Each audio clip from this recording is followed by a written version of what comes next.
Halo semua, kembali lagi bersama saya, Stephen Nathanael. Nah, hari ini saya akan membawakan materi tentang data berdistribusi normal. Nah, apa sih bedanya sama yang kemarin? Kalau misalkan bedanya sama yang kemarin, sekarang saya akan membahas cara menggunakan tabel normal. Dan saya akan mengajarkan cara menguji hipotesis berdistribusi normal. Nah, tanpa basa-basi lagi, kita akan langsung masuk ke materi ya. Nah, materi yang pertama itu tentang tabel normal, 0 sampai Z. Sini saya akan menjelaskan tabel Z itu sendiri.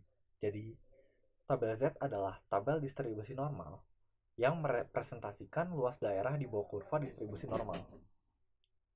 Tabel Z pada umumnya dibuat dengan format berikut, seperti di gambar ini. Untuk kolom dan baris pertama, dari tabel Z statistik menunjukkan nilai skor Z. Pada kolom pertama, dari tabel Z statistik berisi bilangan bulat dan bilangan di tempat desimal pertama, di mana bilangan bulat dan satu bilangan di belakang koma. Contohnya seperti 1,1, 1,2, 2,1, 0,1. Nah, seperti itu. Lalu selanjutnya, baris pertama dari tabel Z statistik berisi bilangan yang menunjukkan bilangan di tempat desimal kedua, yaitu bilangan kedua di belakang koma. Contohnya seperti ini.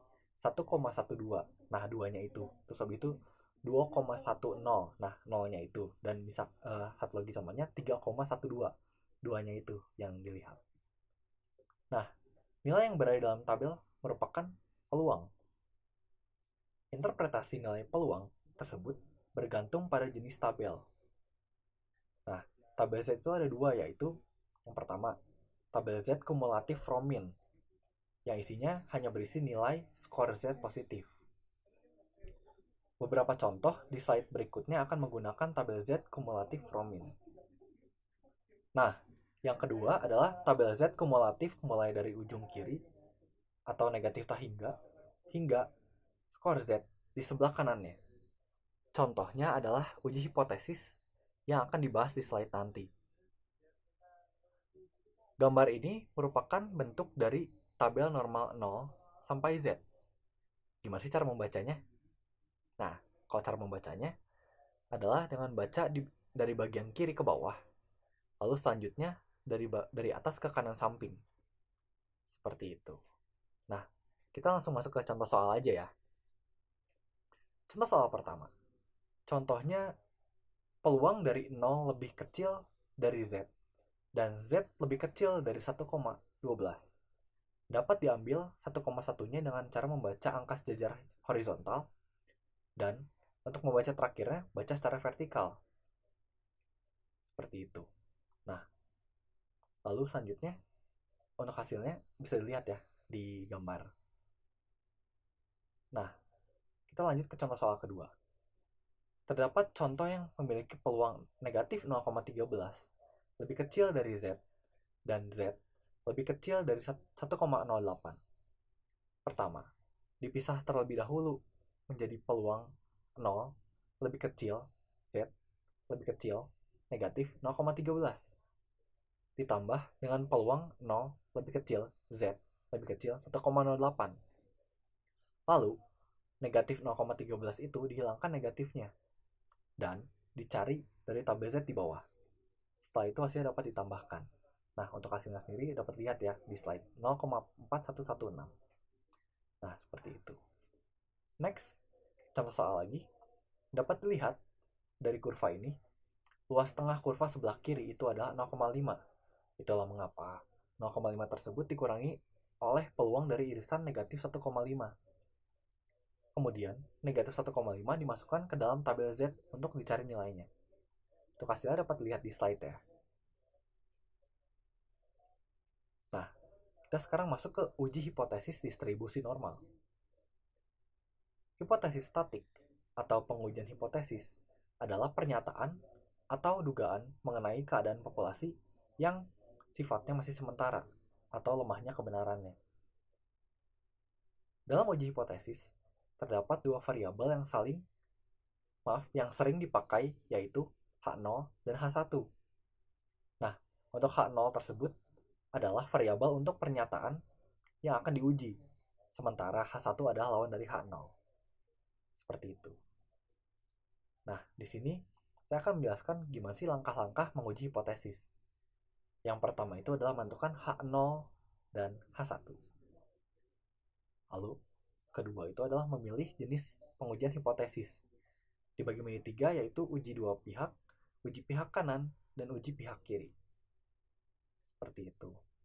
Kita masuk ke tahap yang ketiga, yaitu menentukan taraf signifikansi dengan persenan, di mana 1% sama dengan 0,01, 5% sama dengan 0,05, 10% sama dengan 0,1. Nah, itu tuh sama seperti 1/100 atau 5/100 dan sebagainya. Kayak gitu caranya. Kita masuk ke bagian 4, yaitu menentukan Z hitung dan Z tabel, di mana Z sama dengan X dibagi rata-rata, dibagi dengan simpangan baku, dibagi dengan akar dari N. Nah, kita tuh bisa lihat kalau X itu adalah rata-rata sampel, mu sebagai rata-rata populasi yang diuji, simpangan baku, dan N adalah banyak sampel yang diuji. Kayak gitu. Nah, selanjutnya kita bakal masuk ke tahap kelima dan keenam, yaitu dengan cara menentukan kriteria penolakan atau penerimaan hipotesis awal H0. Lalu terakhir, kita dapat menarik kesimpulan. Seperti itu. Nah, kita kan udah diajarin nih gimana tahap-tahapannya untuk menguji hipotesis distribusi normal. Sekarang kita langsung masuk ke contoh soal ya. Oke, kita masuk ke contoh soal. Rata-rata lifetime dari sampel sejumlah 100 unit bola lampu yang dihasilkan suatu pabrik adalah 1570 jam dengan standar deviasi 120 jam. Jika rata-rata lifetime dari seluruh bola lampu yang dihasilkan pabrik tersebut adalah mu, ujilah dengan tingkat signifikasi 1% bahwa mu dari bola lampu yang dihasilkan pabrik tersebut tidak sama dengan 1600 jam. Oke, kita langsung masukin ke tahap-tahapan yang tadi ya. Yang pertama itu adalah menentukan H0 dan H1. Nah, H0-nya sendiri adalah 1600 dan H1-nya tidak sama dengan 1600. Lalu yang kedua adalah memilih jenis pengujian hipotesis. Nah, kalau misalkan di sini kita pakainya menguji dua belah pihak ya. Seperti itu. Nah, ketiga, kita langsung menentukan taraf signifikansinya.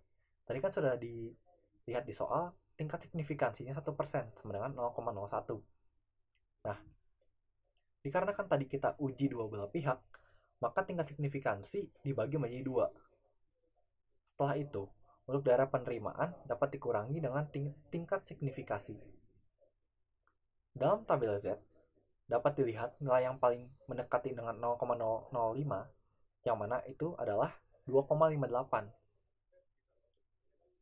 Kemudian, mulai dihitung Z hitung dan Z tabel menggunakan rumus yang sudah dibahas sebelumnya, yaitu rata-rata sampel dikurangi dengan rata-rata populasi yang diuji, dibagi dengan simpangan baku, dan dibagi dengan akar dari banyak sampel yang diuji.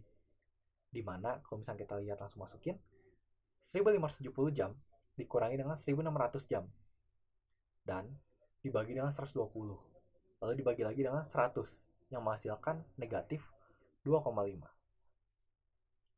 Nah, tadi kan kita udah dapat 0,005 ya untuk dari perhitungan yang tadi. Nah, sekarang kita melihat dari tabel Z-nya nih. Mana sih yang paling mendekati 2,58?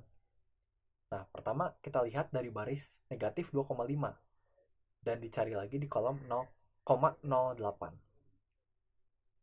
Lalu hasilnya ditemukan adalah 0,0049 dan hasil tersebut mendekati dengan 0,005. Seperti itu. Nah, nggak cuma sampai di situ doang. Kita itu ada tahap kelima dan keenam.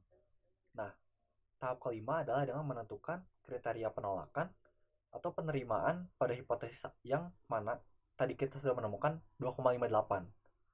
Lalu, kita memasukkan 2,58 tersebut menjadi negatif 2,58 lebih kecil sama dengan negatif 2,5 lebih kecil sama dengan 2,58. Dan masuk ke tahap yang terakhir nih, yaitu kesimpulan, di mana H0-nya diterima karena rata-rata lifetime dari lampu tersebut adalah 1600 jam dengan tingkat keyakinan 99%. Nah, Seperti itu untuk penyampaian materinya. Oke, ini merupakan pembahasan terakhir bersama saya. Materi ini dibuat dan diedit oleh teman saya, Stefan Gianevan. Saya harap materi yang saya bawakan kali ini dapat bermanfaat, dan sampai bertemu di lain kesempatan. Saya Stefan Nathanael. Thank you.